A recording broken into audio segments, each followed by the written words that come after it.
uh, Mr. Noob.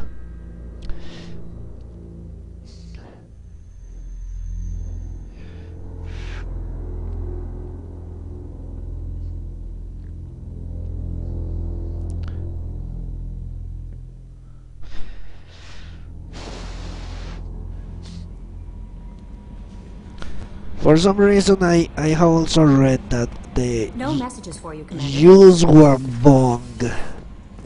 Do you? I don't know if I'm actually saying it correctly.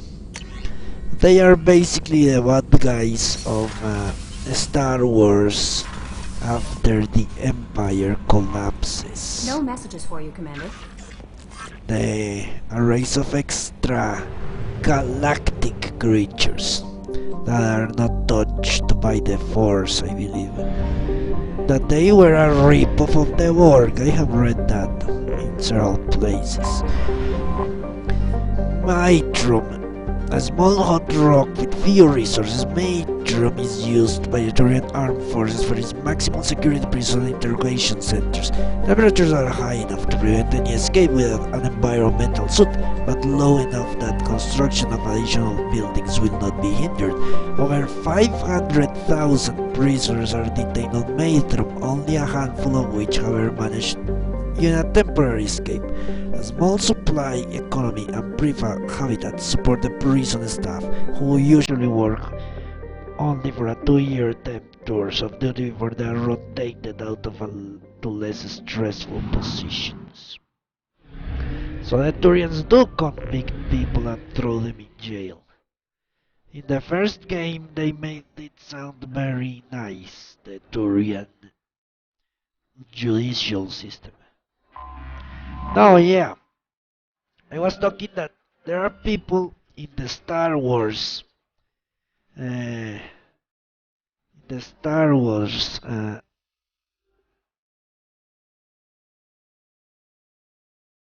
community that say that they use one bong, which are, they said, the main threat to the Republic, the New Republic, after the Empire collapses, when Thorne gets killed. Uh, that that race of enemies is a ripoff of the Borgs from Star Trek. Uh, that the people that started making those books, I believe, or maybe it was comics, were using ideas from Star Trek and infusing them into Star Wars with that with the Yuzwan Bong. Chaos Hus. Up to the spectacular Infinity Caldera. Chaos is a young planet with extreme tectonic and volcanic activity, with 9 supervolcanoes that can throw at least 1,000 cubic kilometers of dense rock equivalent each. Chaos activity has put its atmosphere in a state of shroud. It will likely suffer from a global dimming for at least the next 10 years. Though much of the surface is no more dangerous than many other inner-ring planets, this extremely tectonic activity has given Chaos whose bad reputation and discouraged all research exploitation. Yeah, yeah, some people were very pissed off about that. They didn't like them at all because the technology of the use one bong is like something like the work. They are based more on a biological technology, I believe, or yeah, it's based on biology and not technology, you could say. Something like that. That's strange. Uh, Very crazy creatures. A large rock planet orbiting an F-class star, Itarus, is pummeled by radiation heavy gravity and tectonic activity. Uh, its crust is mostly silicates and of little value. Travel is not advised. And I'm not going to travel there, don't worry. I'm guessing I have already explored this. Caleston. I've used half our fuel. Yeah, Edie. Time to buy more fuel if I can. There we go.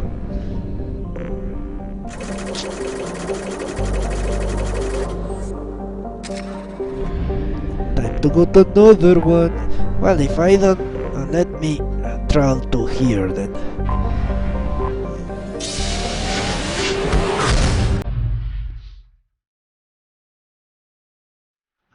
And let me save all my progress in exploring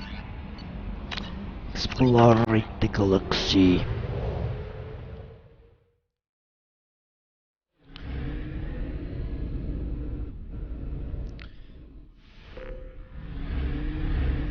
And explode. Vast Suda, a hydrogen helium gas giant. Vast Suda is home to infrastructure that gathers helium-3 as well as military space stations that supply and protect the resource. Spy satellites are in abundance here, watching for undesirables entering the system or fugitives fleeing it. It is travel advisory. The Batarian hegemony considers any presence of Alliance vessels in Batarian space as hostile. Normandy SR-2, while independent vessel, strongly resembles the Normandy SR-1, an Alliance ship, and it should use stealth systems highly. And the use of stealth system is highly recommended. Yeah, we know the Batarians don't like us, and they know I don't like them. Urmola. A hydrogen helium gas giant, Urmola is home to the infrastructure that generates both helium-3 and antiprotons. Both sources of fuel are restricted to hegemony ships, forcing merchant vessels to dock at Bastuda to refuel before their journey. A sizable naval station is stationed at Urmola. Ships guarding the installations for enemies from without and within. As with other planets in the system, Spartan satellites are ubiquitous. It is Talava, sorry, the Batarian hegemony considers. Okay. Yeah, I don't know if the rivalry between Star Wars and Star Trek fans is really as great as I have seen in movies and other places. Maybe it is not. Cloak on a hothouse planet with a thick atmosphere of methane and ethane, Clogon has been left relatively untouched by the Batarian hegemony. As with many Batarian planets, spies satellites circle it, watching for pirates or other enemies of the state who come by the planet to discharge their ship's drive cores. Okay, I'm missing one planet, which is not this one. Where could it be? There it is.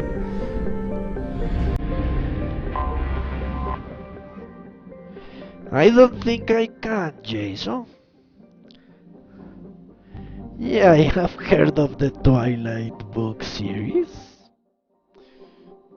I have not read any of them nor watched any movie, but I have heard of it. Uh,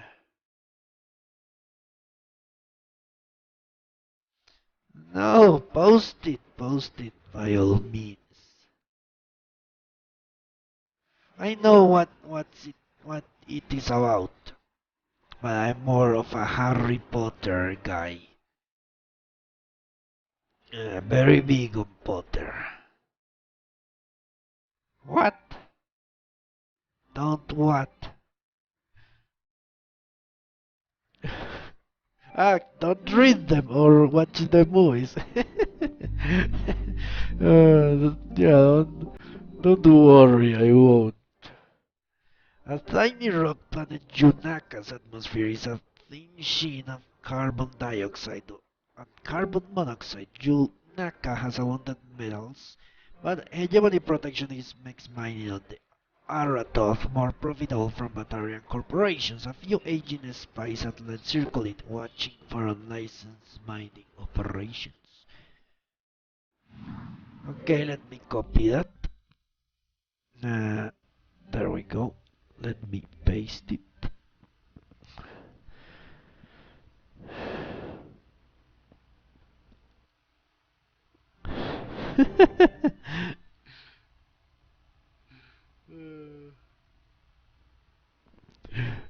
That is very funny. Actually, uh, really, I didn't picture that ever. A sci-fi fantasy clash. Never thought that would be the case.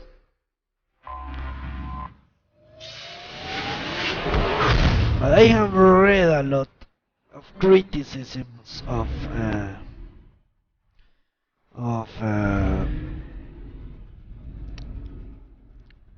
that series because of the role model they set for young women, especially.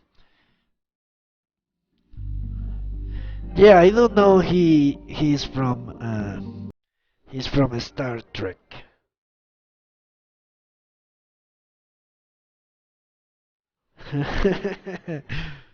Okay, post the video. By all means, your videos are very funny.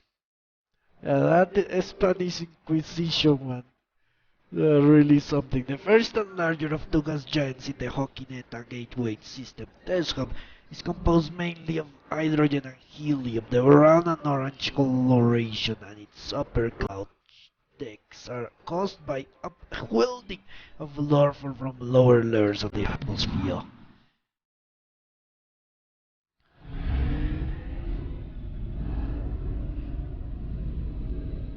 Yeah, I know he's very famous.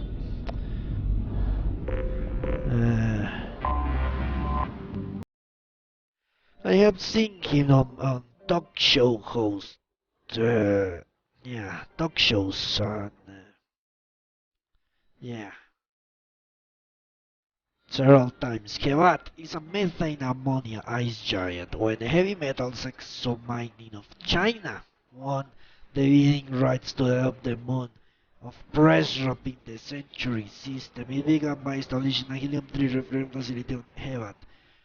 The station completed this year is considered a model facility by the executives of the state-run company. Huh, what do you know?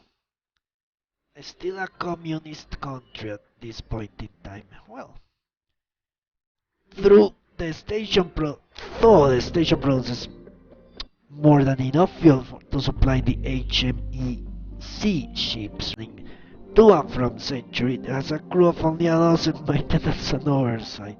Nearly all day-to-day operations are automated. Well, that would save costs, certainly. Okay, let me copy this link as well. I will watch it later.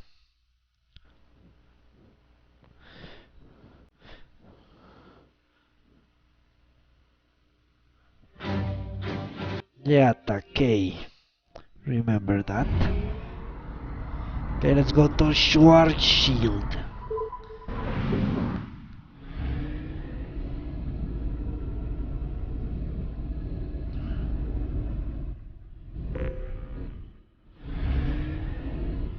What else have I read about them?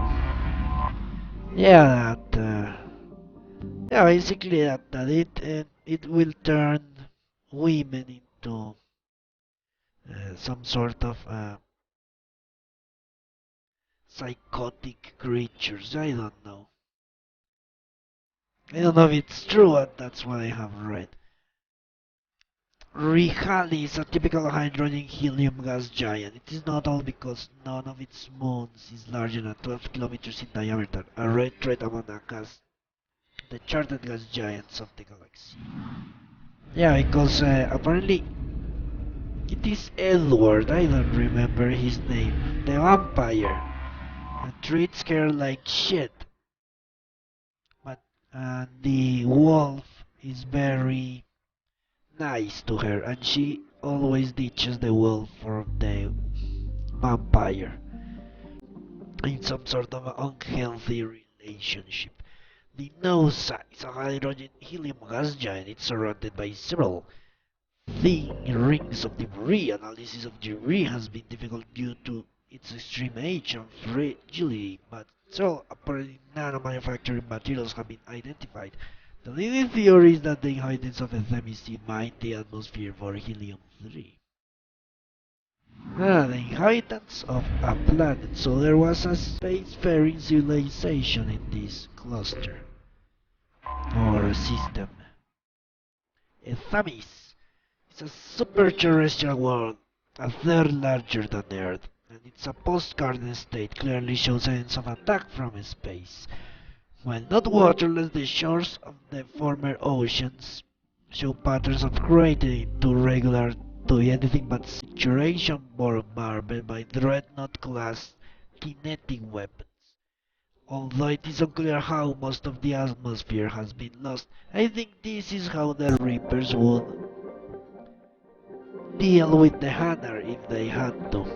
Destroy the planet, erase the atmosphere, and blast the oceans into the space. That would be the way they would deal with the Hanar if they had to. Extermination, annihilation, genocide. Yeah.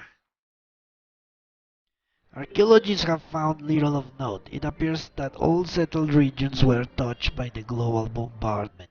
The few relics found suggest that an advanced spacefaring culture thrived on the world somewhere between 20 to 40 million years ago. The level of antiquity makes it impossible to estimate the world's former population or guess where it was the race homeworld or a colony. What was the estimate we made the other day about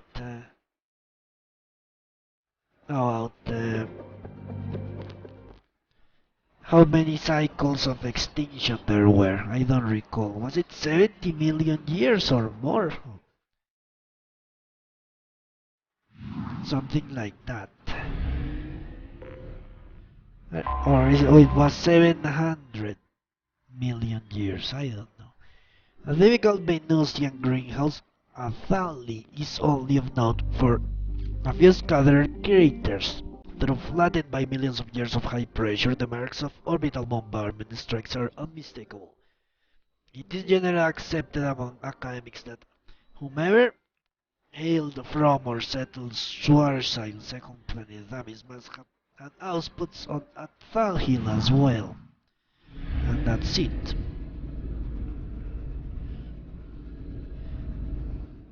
For Schwarzschild. No! Fuck. Okay, let's go.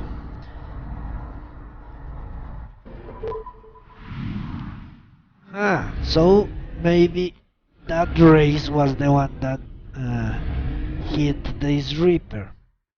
The race in the other cluster. It's possible, isn't it? Lethe is the largest moon of Nemoisne, massive enough to retain its own thin atmosphere of methane and high nitrogen, and heated by brown dwarf to relatively moderate temperatures, while nearly the size of Earth, its solar density is low, suggesting a paucity of valuable heavy metals. It is tightly locked to Nemoisne. Well, that's as good as any pronunciation. One hemisphere always bathed in the round dwarf's heat and dim red light. The moon experiences constant weak tectonic activity driven by the totally fluxes of Nemoidsne gravity rather than Lethe's own. Internally, several large ancient volcanoes release wide-ranging flows of molten silicate. You Nemoine is a round dwarf of approximately 37 Jupiter masses. It's young enough that some nuclear fusion still occurs within its depths, luminous and radiates more heat than it receives from the star's Thorne. With an atmospheric temperature in excess of 1800 degrees Kelvin, 1500 degrees Celsius, early probes of Thorne showed evidence of a minor gravity anomaly in the northern hemisphere. This area's unexpectedly low mass did not move with the prevailing wind patterns. While an investigation was planned by the Besarel Institute of Planetary Science, the school ultimately sent an expedition to study the famed deep anomalies of the gas planet Plova instead. I'm guessing Sovereign had something to do with that, if you ask me. Yeah, he wouldn't want someone exploring a Reaper. Let's go to another Firewalker mission, why not?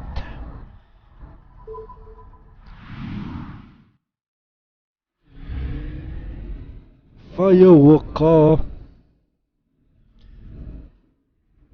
Shit. There we go.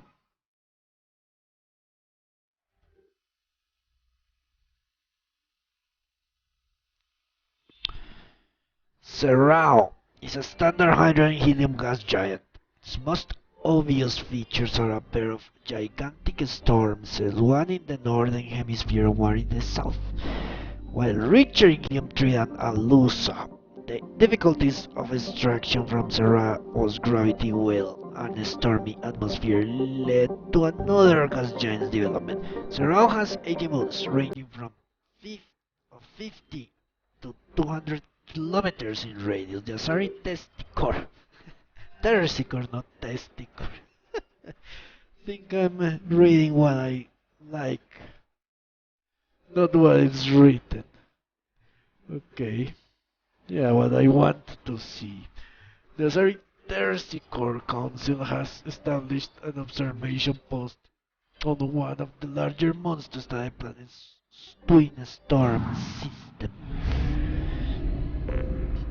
Ah, there is actually a little planet here somewhere. Or not? Fuck. Okay.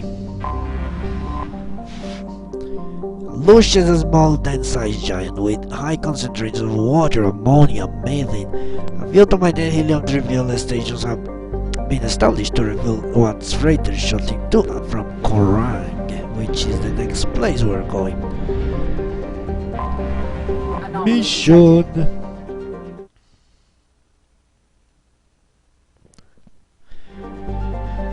Initial surveys of